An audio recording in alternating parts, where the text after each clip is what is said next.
સુરત શહેરના સ્મશાનમાં મફત મળતો ગેસ હવે ચૂકવણી સાથે મેળવવો પડશે તેવી સ્થિતિ ઊભી થઈ છે। ગેસ કંપનીએ ટ્રસ્ટીઓને પત્ર લખી તબક્કાવાર ચૂકવણી કરવાની સૂચના આપી છે, જેના કારણે આવનારા સમયમાં અંતિમ સંસ્કાર માટે પણ ફી વસૂલવાની શક્યતા વ્યક્ત થઈ રહી છે। સુરત શહેરની સ્મશાન ભૂમિને મફતમાં મળતો ગેસનો જથ્થો હવે ખરીદી કરવાની શક્યતાઓ સર્જવાની ભીતિ સર્જાય છે। ગેસ કંપનીએ સ્મશાનના ટ્રસ્ટીઓને પત્ર મોકલી જાણ કરી છે અને ગેસના જથ્થાનું તબક્કાવાર ચૂકવણું કરવું પડશે તે માટે યોગ્ય વ્યવસ્થા કરવા ગેસ કંપની દ્વારા જણાવાયું છે। સુરત સહિત અનેક જગ્યાએ ગેસથી મૃતદેહના અંતિમ સંસ્કાર થાય છે, પરંતુ હવે જો ગેસનો ચાર્જ લેવામાં આવશે તો અંતિમ સંસ્કાર માટે પણ ફી લેવાની શક્યતાઓ સેવાઈ રહી છે। કુરુક્ષેત્ર સ્મશાન ભૂમિના પ્રમુખ કમલેશ સેલરે નિવેદન આપતા જણાવ્યું હતું કે કુરુક્ષેત્ર સ્મશાન ભૂમિમાં 1998થી ગેસ આધારિત સબસૈયા કાર્યરત છે। CSR ફોન હેઠળ કરાર કરવામાં આવ્યા હતા। સ્મશાન ભૂમિમાં વપરાતા ગેસનું ચૂકવણું સેતુ સંસ્થાના માધ્યમથી PSR હેઠળ ચૂકવવામાં આવશે। યુદ્ધની પરિસ્થિતિ પહેલાં સેતુ સંસ્થા દ્વારા સ્મશાન ગૃહોને પત્ર પાઠવવામાં આવ્યા હતા અને આવનાર સમયમાં ગેસ પુરવઠાનું બિલ 75% CSR ફંડમાંથી ચૂકવશે તેમજ 25% સ્મશાન ભૂમિ ચૂકવશે તેમ કહ્યું હતું તથા બીજા વર્ષે 50% CSR ફંડમાંથી અને 50% સંસ્થા ચૂકવશે અને ત્રીજા વર્ષે 25% CSR ફંડમાંથી અને 75% સંસ્થા ચૂકવશે। પછીના વર્ષથી CSR ફંડ હેઠળ ચૂકવણું કરવામાં નહીં આવશે। આવનારા સમયમાં સ્મશાન ગૃહ દ્વારા અન્ય વિકલ્પો શોધવા પડશે, કારણ કે અંતિમ સંસ્કાર ખાલી ગેસ પુરવઠાથી નથી ચાલતું, તેના પાછળ સંસ્થાને પણ અનેક મેન્ટેનન્સ ખર્ચ આવે છે જે સંસ્થા ઉઠાવે છે। આવનારા સમયમાં અન્ય દાતાઓ કે સેવાકીય સંસ્થાનો સંપર્ક કરીને આ વિનામૂલ્ય સેવા ચાલુ રખાશે તેમ પણ જણાવાયું હતું। આપનો પરિચય? કમલેશ સેલર, કુરુક્ષેત્ર સ્મશાન ભૂમિ જીવન ટ્રસ્ટના પ્રમુખ। હમણાં એક સમાચાર પ્રસિદ્ધ થયા છે, યુદ્ધના હિસાબે ગેસનો પુરવઠા અંતે ભાવ વધારો કઈ રીતે મળ્યો? સૌ દર્શક મિત્રોને મારા નમસ્કાર છે। યુદ્ધની પરિસ્થિતિ એ અલગ વસ્તુ છે, એને આ બાબત સાથે કંઈ લેવા દેવી આવતી નથી। જે ગુજરાત ગેસ કંપની તરફથી પરિપત્ર પાઠવવામાં આવ્યો છે દરેક સ્મશાન ગૃહોને, એના મૂળ 1998થી બંધાયેલા છે। જ્યારે કુરુક્ષેત્ર પણ સૌ પ્રથમ 1998માં ગેસ કંપની સાથે જ્યારે આપણે ગેસની ભઠ્ઠી પર સૌ પ્રથમ નાખી ત્યારે યોગના યોગ આરોગ્યના ડેપ્યુટી કમિશનર સુરત મહાનગરપાલિકાના RP સિન્હા સાહેબ હતા। તે જ રીતે ગુજરાત ગેસના MD B સિન્હા સાહેબ એમના ભાઈ હતા અને ગુજરાત સરકારમાં પર્યાવરણ મંત્રી તરીકે ભગુભાઈ વિમલ હતા।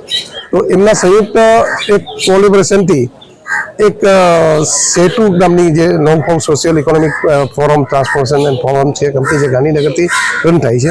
તો એમને મધ્યસ્થી કરીને એમને સમજાવીને જે પર્યાવરણ દિશામાં કામ કરી રહ્યા CRS ફંડોનું મોનિટરિંગ કરી કે એ સંસ્થા કામ કરે છે।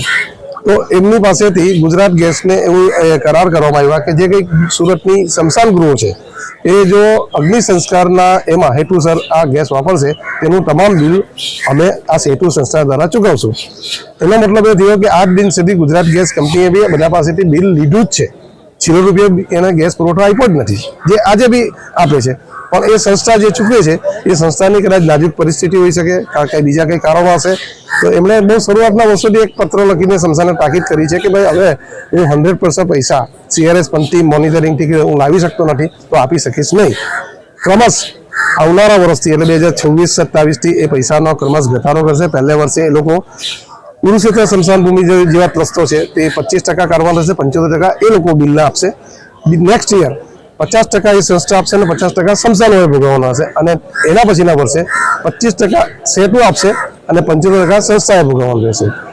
આમ કરીને ક્રમશ 2030 લગીમાં એમની ઈચ્છા છે કે ભાઈ અમે આ ગુજરાત ગેસની બિલ છે તે તમે તમારે ચૂકવવાનું આવે તેવી પરિસ્થિતિ લાવી શકે છે।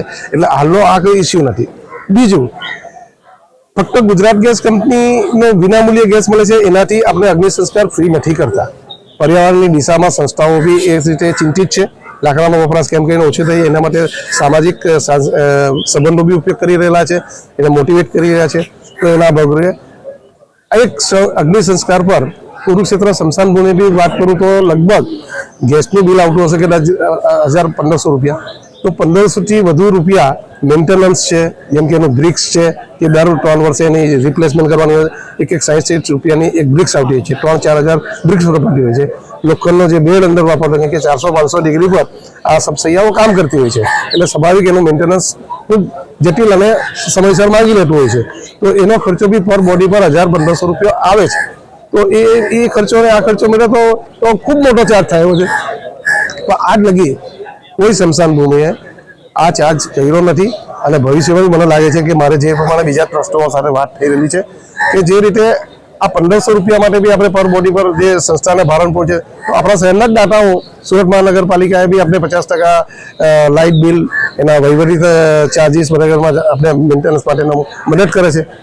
તો એ રીતે ભવિષ્યમાં સુરત મહાનગરપાલિકા બી એનો તારો આપી શકશે. જે આપણા શહેરના પાંડેસરા સચિનના મોટા ઉદ્યોગો છે હજીરાના, તો તે પોતાના CRS ફંડનો બી કદાચ આપણે ટ્રસ્ટો અપીલ કરશે તો આપશે. એટલે જે પરિસ્થિતિ અત્યારે સેતુ સંસ્થા કરે છે તેના કદાચ નવા વિકલ્પો સંસ્થા પાસે છે, એની પર ચાર્જ ભવિષ્યમાં હું નથી માનતો કે લેવાની પરિસ્થિતિ આવી શકશે, જે આજે કઈ વાતચીત થઈ.